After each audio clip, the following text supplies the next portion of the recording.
move or climb the fence around the federal courthouse. Failure to comply with this lawful order may result in arrest, race and drug control conditions.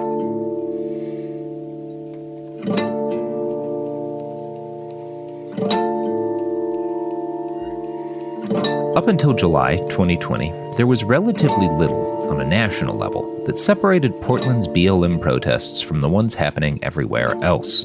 A few shots of tear gas walls had gone viral in the mainstream media, and live streams of Portland protests were popular among a certain set. But as far as the big networks were concerned, Portland was just another city convulsed with riots in the summer of 2020. That all changed in July. It started with the siege of the federal courthouse on July 4th. While that was going on in the streets of the Rose City, up north in Seattle, an activist named Summer Taylor died that night after a car plowed through a BLM march. On the 8th, activists in Portland staged a memorial vigil for Taylor. This was disrupted by a small squad of federal agents who hit the crowd with flashbangs and impact rounds as they lit candles. Feelings were raw, but the crowd gathered near the Justice Center that night numbered less than 100. You could be forgiven for thinking that the Battle of July 4th had been the last gasp of a dying movement. Outside of the attack on the vigil, the rest of the week followed the same pattern established in June. Tiny groups of ragged activists being horribly beaten by riot lines of cops. It was exactly 1 week later, on July 11th, that everything changed. That night, a 26-year-old protester named Donovan LaBella was shot in the head at close range by a U.S. Marshal armed with an impact weapon. His skull was shattered. Donovan nearly died. Video of the unprovoked attack went viral nationwide. Our own Garrison Davis was standing just a few feet behind Donovan when he was shot. Here's how Garrison recalls that night. So I got downtown around 9 p.m., kind of just a regular time to arrive. Usually that's like a bit before action starts. But when I got there, the streets around the courthouse and Justice Center were already filled with tear gas. There was already feds out in the streets. It was unclear what got them out. It turns out it's just because people were on the courtyard. So there was already people in the streets and stuff, and feds in the streets by the time I arrived. And then the feds got pushed back into like the courtyard by a small group of activists on like 4th Avenue. And then they started, when the feds were on the courtyard, they just started shooting like canisters from their grenade launcher. So yeah, this is like, I don't know, I've only been there like 10 minutes at this point. All this is happening, very, very quickly. And the feds shoot off like 5 canisters in a row that are all like duds. They don't actually do anything. And one of them lands underneath the car, and a young man holding a boombox kind of like kicks it out from under the car because it was like sparking, but it wasn't like doing anything. It wasn't like exploding or shooting off any gas. And then after he like, kicked it out of under the car, he picked up just a boombox and was standing on the sidewalk across the street from the courthouse.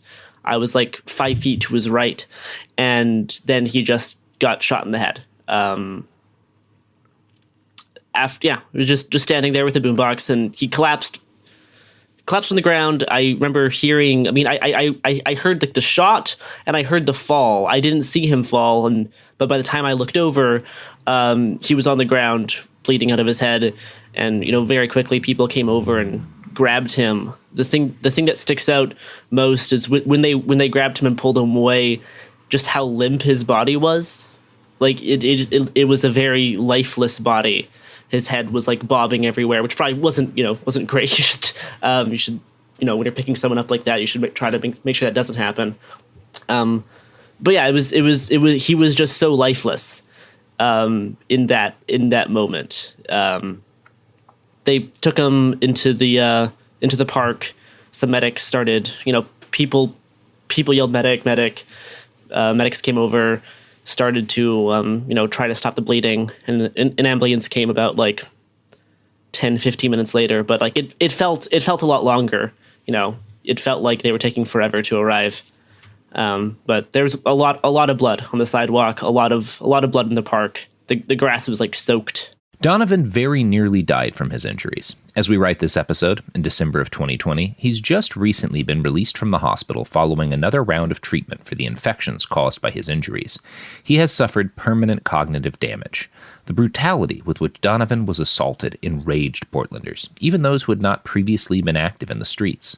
Rage was further stoked by poor coverage by local mainstream sources, like the Oregonian, who responded to this brutal attack on a young man wielding a boombox by grenade launcher-wielding feds with an article full of expert analysis on why it had happened. Those experts included a retired commander with the Los Angeles Sheriff's Department, who insisted the shot, which was taken from about 30 feet away, had to have been an accident. Quote, "Nobody anywhere in the world that I am aware of is taught to aim for the head unless deadly force is also authorized. In this particular case, there is no rational way to say that deadly force was authorized."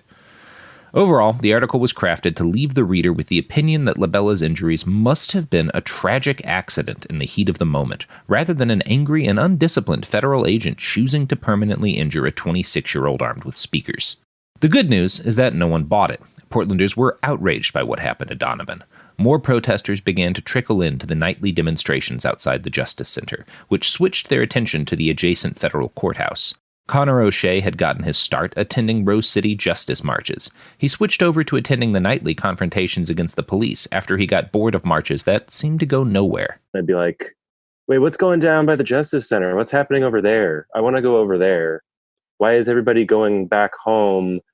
Like the sun's still out. Like I want to go see what's happening over there. And then started doing that and then was like, yeah, this feels right. This feels like, like not to say like that, having a march during the day with like speeches, like, all the protesting is valid, but I was definitely attracted to like showing up at the sources, like the biggest, the gnarliest symbols of what people are protesting against. Connor watched as the protests dwindled, and he saw how the introduction of heavily armed federal agents and the outrage over Donovan's injury started drawing more people out into the streets. Before the feds showed up, it really felt like we were losing a lot of, not necessarily momentum, but just like people showing up.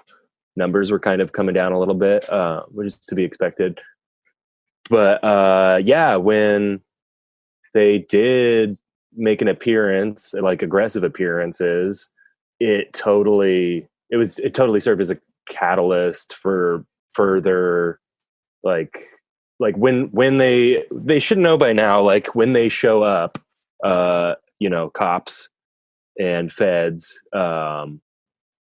when they show their face, it's like almost always worse, like in terms of like a crowd response, which I kind of love. So when they showed up, it was like almost immediately everyone was like turning back up in huge numbers. So it was just so funny to me that they kind of kept doing what they were doing when the crowd response was just getting amplified by their presence. Many in the movement were rejuvenated by the fact that protest numbers were growing again. After so many nights of watching tinier and tinier groups get brutalized by the Portland police, it was stirring to feel like people cared again. Mark Pettibone's first night out had been June 1st, and like Connor, he'd been dismayed as numbers fell off throughout that month. He kept coming out, though, and he was out protesting near the federal courthouse with Connor when the night of July 14th turned into the early morning of July 15th. It was actually a relatively uneventful night in terms of clashes between protesters and the cops. The PPB showed up, I think, once to kind of remove some barricades that people had set up in the street in front of the courthouse, and the feds made a really kind of quick. They came out of the building to, if you're facing the Justice Center, they came out of the building to the right briefly and then retreated back in. And so honestly, that night I spent, what I remember from early in the night was I was playing Frisbee with people in the park. We were just hanging out. There wasn't much to kind of be angry at least visibly. The feds weren't out and about. So Mark and I were like, all right, this has been good. This has been fine, I guess. Not much going on. Let's get out of here. We got to work tomorrow. We had just gotten out of work a couple hours before. So like midnight or 1 o'clock rolls around and we're leaving. And as we're walking back to his car, we kind of get stopped by some protesters on the corner of the street there, just a couple blocks away. And they warn us that they had seen, or that people had seen unmarked vans kidnapping people. And so we were looking around, and sure enough, right then, a van pulls up right in front of us, seemingly out of nowhere. And a bunch of guys in military fatigues jump out. I look in it. I'm like, oh, they're probably feds. I don't know. It's a fucking minivan full of guys in fatigues, camo fatigues. They open the doors. Everybody but the driver gets out. They start just walking straight towards us. And we're all like, what the fuck? And there's traffic behind us. I remember Mark and I like almost getting hit by a car that had to stop because we're like, oh, I think we need to run. So we all take off in different directions. There's no identification visually and also audibly. They didn't say stop. We are, so and so. It was just immediate, and so we kind of, we ran for our lives, and they ended up the people in the fatigues who ended up being the feds. They chased me down. One chased me down on foot. So I ran, west, and made it a few blocks, took a turn and heard the van kind of accelerating up the hill, cut me off. And so I dropped to my knees and I asked why several times. That was all I could form. Honestly, I wasn't like, why is this happening? Am I being detained? It was just why. And so they lifted me up off my knees, put me in the van, pulled my beanie over my head, patted me down, asked if I had weapons, and I said no. And at this point, it was kind of this weird, people always talk about these out of body experiences, and I had no experience with any of that until this happened. Mark booked it west. I went south. I was kind of running next to somebody for a minute, maybe 10 seconds. And then I cut up a block west after I got 1 block south. I think the fed or feds that were after me and this person, like, I think they either went after that person or like they forgot about me or something. Maybe it was just because I was able to run faster. I huck my sign that I'd been carrying, got it back the next morning. That was cool. I huck my sign that I was carrying and am running up another block, fucking like scared for my life. I was able to be like, just don't talk to these people. At this point, I was pretty sure that it was the feds, and it wasn't some kind of rogue, militia group. And I figured the best thing for me to do at that point was just to shut up and get through and ask for a lawyer when the time comes. At that point, I hit a dark street and I see what is either that same van or a different van cut across in front of me going north. I think they were trying to find Mark. And at that point, I looked over and saw, I forget what the name of it was another courthouse, of course, because there's like 80 down there. I look at this like concrete railing, whatever you want to call that, out front of this courthouse, and I'm like, there, and okay, yeah, there. I'm going to jump this. I sprint across once the van gets out of sight because they started to loop back around the block. Yeah, sprint, jump over the little barricade. And at this point, I was sure they were going to get me. The only thing I could think to do was to shut my phone off, which I now know can still be traced, which is also horrific. But I have a Faraday bag for that now, so that's great. But I shut my phone off. I hear more, like another van or two, I assume, driving by, like very kind of erratically, like gunning it and then slowing down. I heard like that. I think that was them. I'm not positive. I heard someone in like boots with some jingling going on walk past. I just like tucked up against this barricade and was just like as quiet as I could be for I don't know how long, half hour, an hour, until I was able to get in touch with a friend. They booked it across the river. They showed up. They opened the back door of this car, jumped in, stayed laying on my back. Like I don't think we covered me up with anything, but it was like, yeah, it was terrifying enough to be like, I don't know why they targeted us. So yeah, got out of there and then get a call from Mark relatively quickly after I got to the other side of the river. I was like, because we friends were texting. I think like Emily and another friend of ours. Like they were like, we can't get in touch with Mark. We think they got him. They did have Mark, but thankfully he'd broken absolutely no law. The agents who'd snatched him had probably hoped that he'd be rattled enough by the whole experience to answer whatever questions they asked. When he refused to talk without a lawyer present, they had no choice but to let him go. The whole thing took about 2 hours, maybe even less. And so I was released with one other person, and I believe it was one of the protesters that I had been standing next to in the street when the van first pulled up. I think they ended up picking them up as well.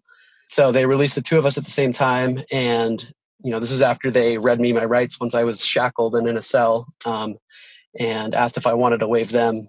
And I said, no, I want to talk to a lawyer. So after that, they came by again and said, okay, you're free to go. That same night, a local activist filmed federal agents in camouflage and military gear snatching another black-clad protester and dragging him into an unmarked rental van. The video was horrifying, the kind of blatantly dystopian police state shit that couldn't not provoke a national response.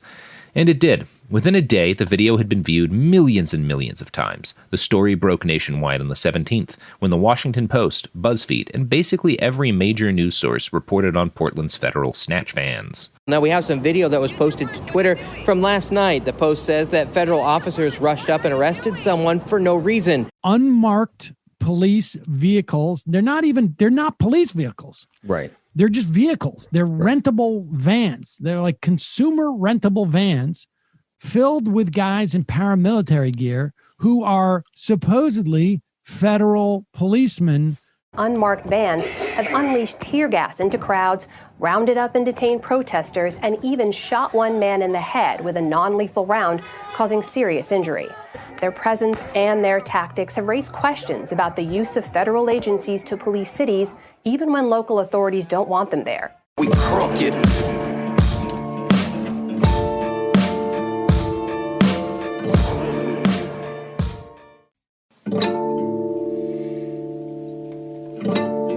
Donovan LaBella's shooting had enraged people, but it was the federal snatch vans that would finally radicalize thousands of Portland's liberal majority to take to the streets. It was on the night of July 18th that the first group of what would become the Wall of Moms showed up to protest the feds. We'll talk about them in a second, but first, here's Garrison to explain another important action that occurred the same night. The militarized feds had captured Portland's imagination. But as the, quote, Fed war started to ramp up, protesters who had been fighting the police for weeks didn't want people to forget the reason all of this had happened in the first place. They organized a rally, simply titled, quote, Abolish the Police, for June 18th at Peninsula Park in North Portland. The event was boosted by groups such as the YLF and Direct Action Alliance, people who were generally trusted within the community of veteran activists. The last time a protest had been held at Peninsula Park was June 30th. The crowd had marched to the Portland Police Association building, which had been surrounded by dozens of armed cops. Police quickly pushed the crowd away using truncheons, grenade launchers, and tear gas. It shouldn't be surprising then that the crowd of several hundred who showed up on the 18th came expecting a fight. Banners at the front of the march included, quote, "Chad Wolf listens to Nickelback," mocking the acting DHS director who had just visited Portland a few days prior, and also spoke with the PPA. Other banners read, "Decolonize," and "Mourn the dead, fight like hell for the living." One banner read, "Quannas Hayes was only 17 years old." In February 2017, Portland police shot and killed Quannas Hayes, an unarmed teenage black Portlander. When they shot Quannas, he was on his knees, 10 to 15 feet away from officers aiming guns and shouting contradictory commands. Officer Andrew Hurst, who was providing, quote, "long cover" with his AR-15, fired 3 shots at the teen when Quannas reportedly moved his hands from above his head. At the same time Quannas was shot for moving his hands, other officers were ordering him to get face down on the ground with his hands by his sides. The Portland Police use of force investigation found no wrongdoing on the part of Officer Andrew Hurst. He still walks around with a badge and a gun today. The lead use of force investigator on that case was Detective Eric Kammerer, but Portland protesters might know him better as the notorious Officer 67. Speaking as a journalist who has watched the Portland Police riot team in action, Officer Kammerer is quite possibly the most violent man I have ever met. All of this was on the mind of the press in attendance when the crowd departed Peninsula Park at around 8 p.m. We suspected they would head straight for the police union building. But that's not what happened. The people at the front of the march headed in that direction at first, but as the crowd got close to the union building, they made a sudden turn, confusing the police and probably some protesters. The march went on southward for about half an hour, chanting along the way.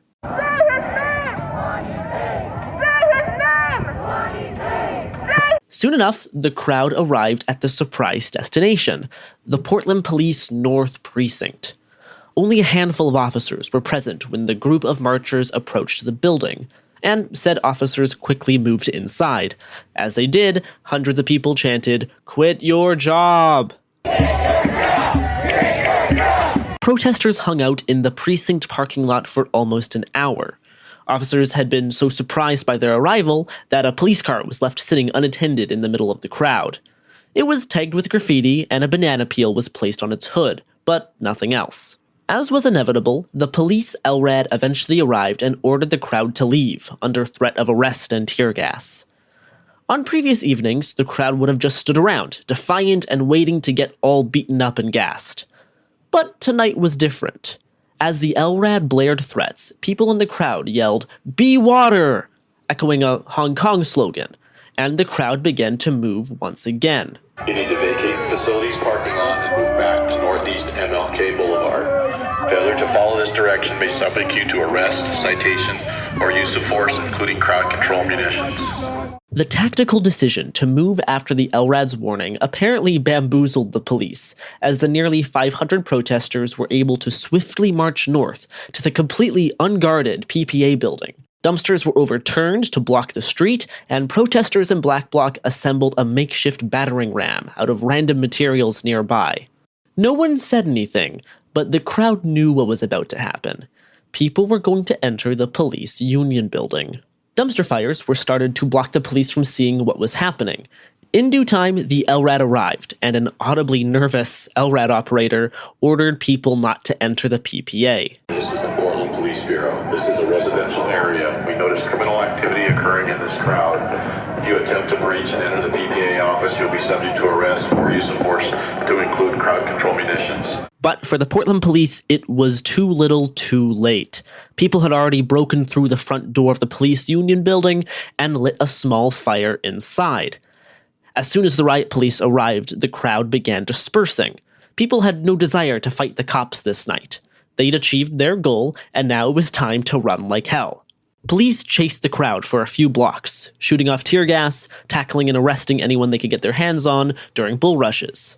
As the dwindling group of protesters entered residential side streets, it was more difficult for the police to follow, and easier for small affinity groups to break off and disperse. It was in these residential streets that the vast majority of protesters successfully lost not only the cops, but also the small group of journalists who were jogging to keep up. When we interviewed some folks with the YLF, the Youth Liberation Front, they mentioned this night as a sort of turning point for some protesters. Newer people realized what could be done by a crowd that was cunning and disciplined, and committed to not getting the piss beaten out of them by the police. Here's the YLF. As a reminder, we redubbed the audio due to the constant death threats against these literal children. I think eventually people just got burnt out and realized something had to change. And we did start making Twitter threads, suggesting some changes. And so maybe that pushed things in that direction. And I think people have started to have been sizing up the opponents more realistically. And fighting cops may have worked in the first few days of the uprising, but we honestly, in the protests that are happening now, they don't have enough resources to effectively push them back. And the cops have a bunch of experience with crowd control, so... Yeah, and I think now, since all this time has passed, there's enough points that you can point to and see this was an effective tactic. In reference to being water, the first time PPA was set on fire, the way people were able to move in and out, and I don't remember how many people got arrested that night, but it was definitely less than the normal amount. And I think that was the big first instance of people being able to point at this tactic used in Portland and be like, see, effectiveness. This worked. This got people home safe to an extent. We've mentioned, quote, being water a few times now. This was a term for a tactic used during the Hong Kong uprising. It derives its name from a famous Bruce Lee quote that Hong Kong activists repurposed as a guide for how to move in situations where police are chasing you. The quote reads like this: "Be like water, making its way through the cracks. Do not be assertive, but adjust to the object, and you shall find your way around it or through it. If nothing within you stays rigid, outward things will disclose themselves. Empty your mind, be formless, shapeless, like water. If you put water into a cup, it becomes the cup. You put water into a bottle, and it becomes the bottle. You put it in a teapot, it becomes the teapot. Now, water can flow, or it can crash. Be water, my friend." Here's how the YLF describes Portland's process of learning to be water. To some extent, it was being exposed to the tactics of the Hong Kong protest, but a lot of doctrines weren't really adopted. But I think also there has been a lot of trial and error because people have tried a lot of stuff that didn't work and they got their shit fucked. And I just think that has been the best way to learn what works, especially in our unique conditions. I think a big part of people embracing becoming water, that as a tactic was getting fed up with getting her kicked out of them. Well, staying and fighting the police is usually not the right tactical decision because in Portland, we have an extremely militarized police force and they're always going to be better equipped than us. That's just how it's going to be. And so you have to think about what am I? What is the risk versus the reward of staying and fighting this cop versus just disappearing in the night to fight another day? And I think that goes hand in hand with the decentralization of the movement when when there were marches with people leading with megaphones, walking around, and then suddenly the police show up and you have your conflict. People didn't have the agency or their own agency to really disappear into the night and move on from that. People felt obligated to follow somebody. So I definitely think that played a role. And Portland moving towards decentralization also played a role in that. Now my colleague Beatrix is going to explain what happened in downtown Portland in front of the Justice Center in the federal courthouse at the same time as the rally at the Portland Police Association. While about 500 people had gathered in North Portland on July 18th, around 1,000 had gathered downtown at the Justice Center and the adjacent federal courthouse. Signs reading "Unquelled" referenced a statement by President Trump days earlier that Portland had been out of control and that federal presence had very much quelled it. On the 16th, Homeland Security Director Chad Wolf had made national headlines when he visited Portland and referred to protesters there as violent anarchists 60 times in a single press statement. Discussing the use of fireworks by protesters on July 4th, Wolf declared, perhaps prophetically, "A federal courthouse is a symbol of justice. To attack it is to attack America." Quick historical footnote here. In September of 2020, a federal judge ruled that Chad Wolf was likely unlawfully serving as acting director of Homeland Security during the entirety of his tenure in that position.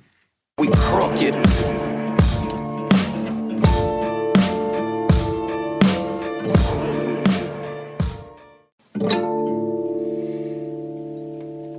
During Wolf's visit, Mayor Wheeler had said that he and all city officials would refuse to meet with the DHS head if invited.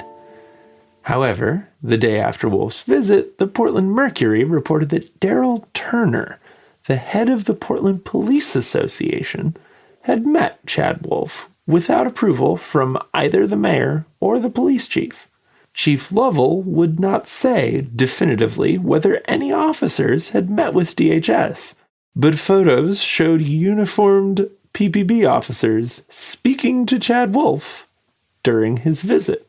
The action, targeting the Portland Police Association's union headquarters in North Portland, was one response to these events. The protests downtown, likewise, were driven by anger over Donovan LaBella, federal overreach, and the federal snatch fans. While the North Portland crowd was made up of mostly experienced activists, the folks at the Justice Center represented a broader cross-section of Portlanders.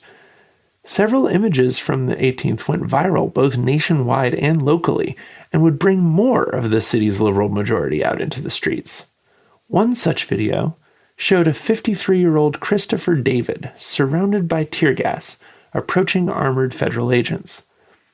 According to Mr. David, a Navy veteran, he wanted to ask the men how they felt about violating their constitutional oath. Instead, the video shows one of the agents gripping his baton, two-handed, like a baseball bat, and smashing it into David's arms and legs 5 times.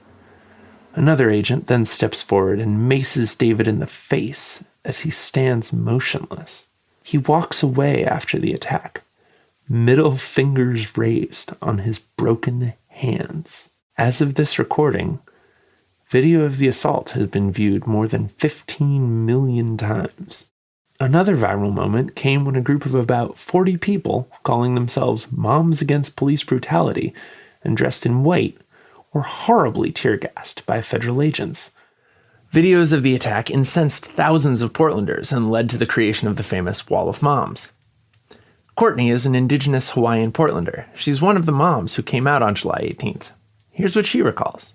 It was like a smaller, it wasn't as big as like the after when it started to like really take off. It was probably like 20 of us at that point. And definitely like didn't know I had no idea what to walk into, what I was walking into. I mean, I've like been protesting before, especially like for like land rights and things like that in Hawaii, but not like anything against like police brutality and things like that. So I'm like, just, you know, we roll up and then probably like 2 or 3 hours later, the feds come out and just start shooting at us. And I was like front line then because I didn't know what I was walking into. I just didn't know. I had no idea what was going to happen. I had seen the videos the night before, but I just didn't know what to expect. I didn't think it was going to be as violent as it was. So yeah, that night, they gassed the shit out of everyone. Yeah. As always. But they actually got hit by rubber bullets that night. I still have a scar from a pepper ball on my shoulder from the first night that I went out. And so yeah, that was my first night out. Courtney recalls being struck by the extremity of the violence, how sudden and overwhelming it all was.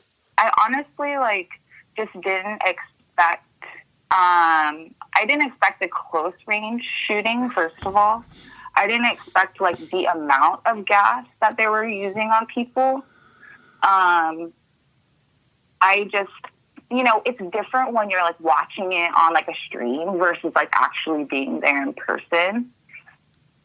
Especially if there was the line that we were standing in the first night that I was there was probably 7 of us, and there were 10 feds just shooting at all of us. just standing there, like trying to like guard ourselves behind an umbrella. And they clearly knew that there were like moms out there, because that was the night where we were all like wearing yellow and like we were standing out. Yeah. And it was majority of us were just females standing there. And they just did not give, like, they just did not care. It didn't matter. It didn't matter. And so that was shocking. I definitely, like, I don't think I've processed really anything that's gone on. And just tuck it away for another day. But yeah, I didn't expect the extremity of it. Within hours of the first major gassing by federal troops, a DHS memo was leaked to the New York Times, revealing that the feds in the courthouse had not been properly trained with any of the riot control munitions they were using. Instead, the DHS officers had been responding to unarmed protesters with military tactics. Rather than mere dispersal, the goal was shock and awe, to shatter all resistance with a display of overwhelming violence that would leave its targets frightened and broken. Instead, as Casca describes, Portland took away a very different message. It felt disgusting to me. Even though I knew they weren't the military, they felt like the military because they all looked like the military. They're all, to me, all looked really young too. And they were very aggressive and very quick to act in violence. To me, they seem more afraid of us than like Portland police ever seem afraid of us. And so I don't know if that made them react in fear more, but they were definitely more aggressive. And I knew it was going to turn into a circus. The following night, July 19th, well over 1,000 people filled Chapman and Lounsdale, the two parks in front of the federal courthouse and the Justice Center. The group of moms, now in matching yellow t-shirts and helmets, numbered in the hundreds. It was easily the largest crowd since the end of the Rose City Justice daytime marches. Medics came through, handing out tear gas wipes and eye flush bottles, and the moms linked arms before moving to form a living wall facing the fence recently erected around the Mark O. Hatfield courthouse. Many of the people who came out that night were new to the confrontation downtown. As Demetria Hester describes it, they were greeted as welcome reinforcements. Because we knew what was coming. As Black people, we know the torture and the abuse that the police give us. So we were very prepared. We had respirators, we had masks, we had helmets. We made sure that all the moms had equipment and everything they needed to get through the night. From the open doors of the courthouse, agents in battle dress could be seen moving into position in the darkened lobby as the Fed's very own LRAD warned against attempts to damage the fence. Behind the wall of moms in yellow, the rest of the crowd was also getting into position, and a chant of "Feds go home" was taken up by hundreds of voices. Unlike the enormous daytime rallies from June, this crowd had not come to march. After more than an hour of chanting and singing, answered by scattered pepper balls and flashbangs from the feds, a few sections of the fence were removed by protesters, and soon the whole fence came down. That night, the crowd fell back under the ensuing tear gas barrage. Federal agents advanced through the park, and protesters retreated, but slowly, and with a smattering of shields and umbrellas blocking some of the federal munitions. The night of the 20th, Lounsdale and Chapman were an unbroken sea of thousands. People worked their way across the park with buckets of rubber squeaky pigs.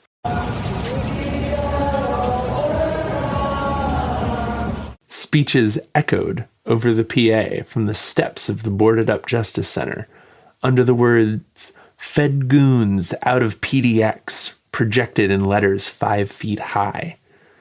The wall of moms was joined by a self-described wall of dads, wearing safety orange and equipped with leaf blowers to disperse tear gas. Here's Demetria again. The dads came with the leaf blowers. I mean, they came with protection. They guarded us and we was protecting each other. The shields, too, had multiplied, made out of plywood, foam, and 50-gallon plastic drums. The boards over the courthouse doors and windows had been fitted with small hatches, in an echo of the PPB's strategy from the days of the Justice Center fence. This time, when the first tear gas grenades came through the hatches, the crowd surged forward. This rush of activity was followed by a long, tense lull.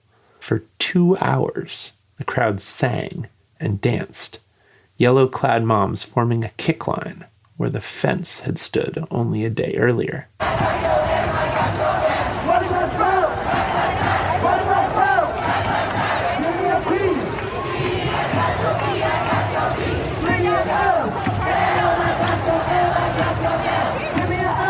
The mood was celebratory and fierce.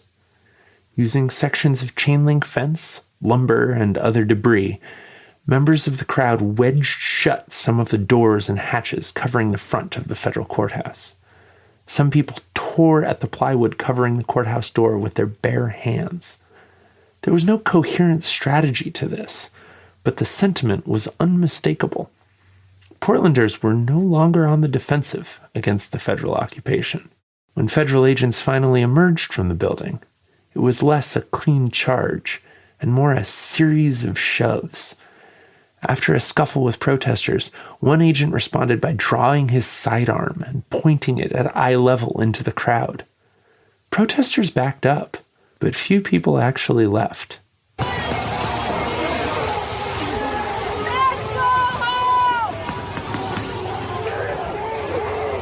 Instead, they fell back, slowly. Images of that night are surreal. Men in camouflage and plate carriers pointing rifles at the chests of teenagers in tank tops and respirators as smoke bombs from the crowd, mixed with clouds of tear gas and HC smoke. The feds never formed a coherent line, and many people remained in the park throughout the first push. As the bulk of the crowd waded back into the gas and smoke blanketing Lounsdale Park, a shield wall formed up in the middle of Southwest Main Street and held. Elaine remembers it this way. And then the first time actually seeing that on the ground, federal LEOs coming in to shoot at people and a shield wall forming up and just holding ground.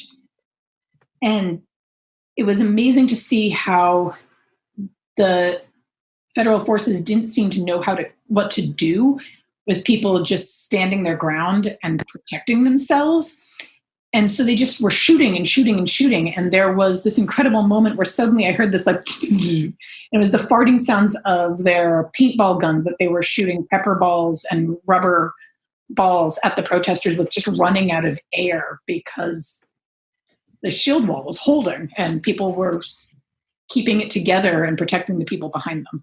Despite the fact that many of the federal agents on the line were armed with M4 rifles, those holding the shield wall along Southwest Main Street lobbed back gas canisters and glass bottles at the officers. Then the shield wall started moving forward to the repeated lines, "Fuck you, I won't do what you tell me," from Rage Against the Machine's Killing in the Name. Shockingly, almost miraculously, the feds started falling back. After about 10 minutes, the shield line advanced to the end of the block, and the feds withdrew to the steps of the courthouse. On July 17th, Chad Wolf had declared, via tweet, "We will never surrender to violent extremists on my watch." Now, at about 1 a.m., after one of the most intense nights of federal violence thus far, Lonsdale Park was full of people, and Chad Wolf's federal agents had scrambled back inside their fortress, low on ammunition and clearly rattled. Several DHS agents tried to prop closed a door that had been shattered by enraged moms and teenagers with skateboards.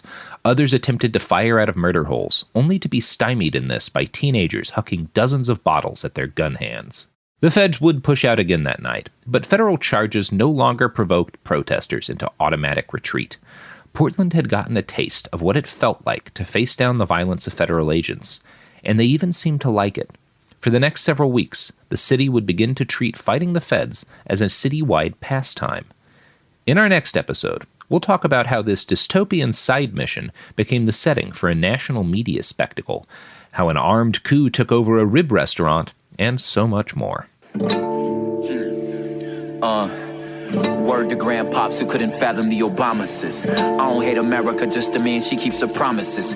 20 teens looking like the 60s, it's crazy. A nationwide deja vu, what my people supposed to do. Go to schools named after the Klan founder. Word round town is y'all don't see why we frowning. Native American students forced to learn about Winnow Sarah. How is that fair, bruh? Some heroes unsung and some monsters get monuments built for them, but ain't be all a little bit of monster. We crooked.